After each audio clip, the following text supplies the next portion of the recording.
What is the central question? The central question. I love me a good central question. So the central question, not to sound like I'm quoting, but I think I might be.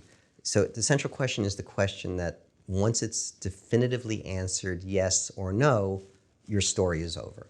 So, and central questions apply to screenplays for sure, and even TV series, like a season of a television show might have a central question for the TV for that season, and each episode might have has its own central question for for each episode.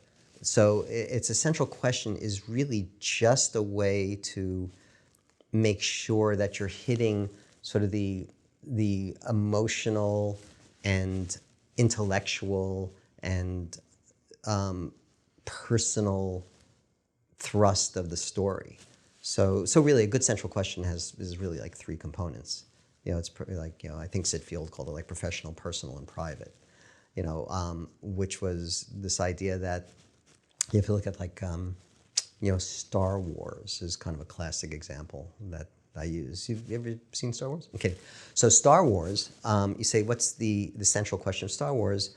The professional question is, will Luke destroy the Death Star, right? The personal question is, will he save Princess Leia?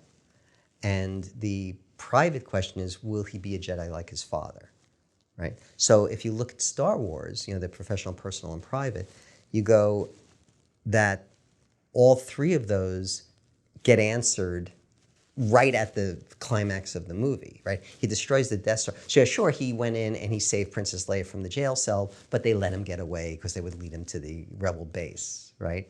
And the way of saving Princess Leia for real, because she's on the planet that the Death Star is about to destroy, right? So the way to save Princess Leia ultimately is to destroy the Death Star. And the way to destroy the Death Star is he's got all the technology and stuff that he's using, but he shuts it off and he uses the Force. So in one fell swoop, right, in one moment in the climax, he uses the Force, saves the princess by destroying the Death Star. So the central question is answered in the affirmative, yes, yes, and yes. Will he save Princess Leia? Yes. Will he destroy the Death Star? Yes. Will he become a Jedi like his father? Yes. Movie's over, right? So it becomes very and they don't all have to be answered yes. I mean, Dark Knight, is interesting. It's if I recall the central question of Dark Knight properly, it's will Bruce Wayne get the girl is the personal question, right? Will he fall in love, have a relationship with Rachel? Professional is, will he stop the Joker? And the private is, can he be the hero that Gotham City needs, right? Can he rise to that challenge? So you look at it and goes, well, yeah, he defeats the Joker, but he doesn't get the girl, right? He loses her, and he becomes, it's the great line, he becomes the hero that Gotham doesn't want, but Gotham does need. So he does become the hero, but not in the way that he was expecting it. So, and that's part of why Dark Knight is such a brilliant movie, because it's very clear on the central questions, but it doesn't give you the happy ending kind of walk off into the sunset kind of conclusion. What is the central question for Stitchers? Yeah, I have to think about that. I know I wrote it once. Well, the original, it depends, because central question is often defined by your central character. Like a good central question is about, like in the Dark Knight, example, it's about Bruce Wayne, Batman, right? And in Star Wars, it's about Luke. So the central question is really a function of whoever your main character is, right? So for Stitchers, with our main character being Kirsten, who had this made up illness, this temporal dysplasia, which made her like a person who lives in a constant state of deja vu. Like everything seems immediately familiar to her, right? So the professional question is, will she become a part of this government lab? Because she's kind of recruited to help solve a murder, even though they've kind of had her eye on her for a while. So will she become part of this team? It would be like the professional question. The personal question is, will she be able to develop a relationship with the male lead, Cameron? And then the private question is, will she really discover what happened to her, her mother? Because there's this like whole mystery, like the mom is, is presumed to be dead, but isn't really. And I mean, there is a way to look at the central question, like how do you know what's a good central question? So the professional part of the central question is the thing that means a lot to a lot of people. And the personal part means a lot to a few people, and the private means a lot to one person. So going back to Star Wars, did you see Star Wars? So going back to I'm just going to keep doing that joke. So going back to Star Wars, destroying the Death Star means a lot. That's a professional question. It means a lot to a lot of people, right? It's blowing up planets. It's everybody in the entire galaxy far, far away wants the Death Star destroyed. So destroying the Death Star means a lot to a lot of people. Will Luke save the princess means a lot to a few people. It certainly means a lot to the princess. It means a lot to the rebels. I don't know that saving the princess means a lot to somebody on some planet, far, on the other side of the galaxy, right? It doesn't mean a lot to everybody. So it means a lot to a few. Will Luke become a Jedi like his father means a lot to Luke. So that's a good way to look at your central question. Like what means a lot to a lot of people, a lot to a few, and a lot to one. And that's a good way to kind of define your central question. And it helps focus your main character. Because everybody's kind of obsessed with character-driven stories and stuff like that, which sounds odd because I always approach my stories from a plot-heavy stance first, rather than character. A character comes later in some weird way. I know this is like controversial, and people will think that I'm an idiot or will wildly disagree with me about it. And it's like I'm espousing some like satanic approach to storytelling. What? Plot first, character second? I don't know. Maybe it's because I like characters pop into my story head kind of fully formed, so I don't worry about them as much as I worry about getting the plot right. So yeah, it's sort of a double-edged sword. I stopped myself. I was going to say something controversial, like if you have a really well-told story with a poorly constructed main character, you might very well still sell that.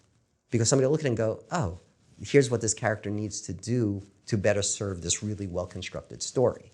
So because you're going to get notes and you're going to get rewritten and stuff like that. So if you have a fundamentally really strong, really solid story, but there's some character flaws in the development of those characters, not character flaw like they steal or something, like a character flaw in your construction of that character, you might still very likely sell that story and then work on the character afterwards.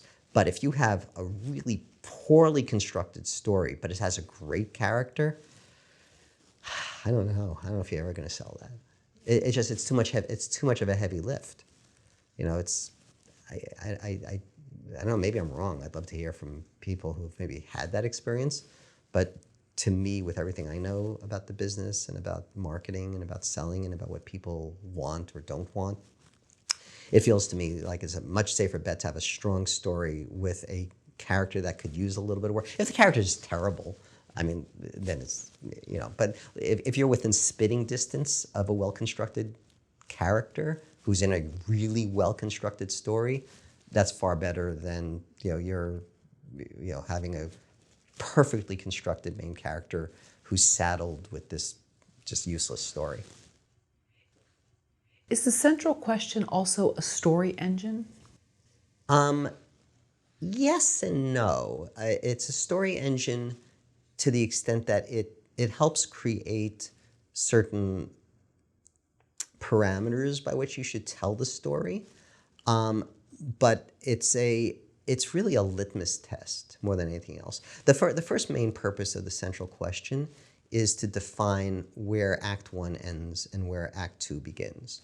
Because your Act 1 is laying all the pipe for the rest of your story. It's the foundation of the house. So your central question comes in at the end of Act 1. And I don't mean it comes in like, you know, somebody brings in a box and they go, here's your central question. But your central question should be clearly defined at the end of Act 1. You know, so like at the end of Act 1 in Star Wars, again, did you see Star Wars? At the end of Act 1 in Star Wars, you know, Luke had his aunt and uncle killed. They know that the princess is in trouble. Obi-Wan has said, you must come with me if you want to be a Jedi like your father, you know. And he goes, you know, well, I can't. I got to go, you know, milk the space cows or whatever. So, you know, and then he goes back home and realizes that, you know, now he's got nothing to hold him there. And he comes back and goes, there's nothing to keep me here. I want to go with you. I want to save the princess. I want to be a Jedi like my father. And that's the end of Act 1, you know, as they're about to go down into, you know, Mos Eisley and the bar and that great, you know, cantina scene. But all those, we know very clearly what his professional, personal, and private journey now is going to be through the rest of the story. And that's the landmark, that's the flag that the storyteller waves to say Act 1 is now over, it's now time for Act 2. So you can use, as a writer, you should use the central question to help define your switch over from Act 1 to Act 2. And if it's not clear, it's like, you know, I don't know what my character's main mission is going to be in the story. And by mission, I don't mean that you got to go blow up the Death Star. The mission could be a love story, right? Mission could be a medical drama. It's like whatever that professional thing, the thing that means a lot to a lot of people, that should be clear, as should be your main character's personal desire and then the private need of the character. And once that's all clear, that's the end of Act 1. I can't tell you the number of scripts I've consulted on where it's like you just read it and you're on page 75 and it's still not clear what your character needs to accomplish. And you go, oh my God, it's like this is like a never-ending Act 1. There's so much fat in there. Yeah, so that central question is a really good litmus test for you to say, have I told my Act 1 properly? That's like building a house. Have I built my foundation properly? Yep. Professional, personal, private. Yep, done, good. Let's move on now to the first floor of the house, right? You don't want to build the first floor on a faulty foundation. So it's a good test for that. And then to go to your question of story engine, it's a story engine only in that you go, oh, I got a really great idea for a scene. And you start writing out that scene, you have to ask yourself, am I answering the central question definitively yes or no on the professional storyline, the personal storyline, or the private? Am I moving that part of the story forward, you know, in some new way? And if you're not, then it's probably the wrong scene or beat or moment because you're not advancing the story based on the central question. So central question is not really a story engine. It's that mirror that you can hold up to your story so that you have a sense of, am I satisfying? I made my audience a promise with the central question. Everything that comes afterwards has to honor that promise. I promised I would tell them the story of Luke becoming a Jedi like his father. I promised that I would tell the story of Luke saving the princess. I promised I would tell the story about trying to stop the Death Star. And if you look at the story, every beat is something about one of those three components. And you know, if it's like cut to, you know, Luke goes to a pet shop and decides that he wants to buy a dog, you go, it might be the sweetest, cutest, most fun scene, you know, in the history of fun scenes, but you know, it's not moving the story forward. And there's actually, just going back to Star Wars again, there's plenty of outtakes and scenes that were shot that exist that you can find, and just watch those scenes and go, oh, that's why I didn't make it into the finished story, right? That because it's not advancing. It's not adding another pearl to the necklace. It's really just emphasizing a pearl that's already there, and you go, you don't need it, right? So yeah, you got to be judicious on it. And it's kind of like another reason why, because I've worn many hats in my career. When I started off in editing, back in the editing rooms in New York, in film and sound editing, and I would just watch the anxiety, as they would get all this footage in and say, oh my God, they've so overshot, and stuff they don't need, and like stuff that gets cut out and cut out and cut out. Like everybody knows the stories of like people's performances end up on the cutting room floor, and the first cut of a movie was 4.5 hours long, and they finally get it down to 90 minutes. How much time and money that wastes. Like, it's just crazy. So I'm a fan of construct a really well told story. Don't fill it with fluff. Don't have Luke going to get dogs, because it's never gonna make it into the finished product anyway.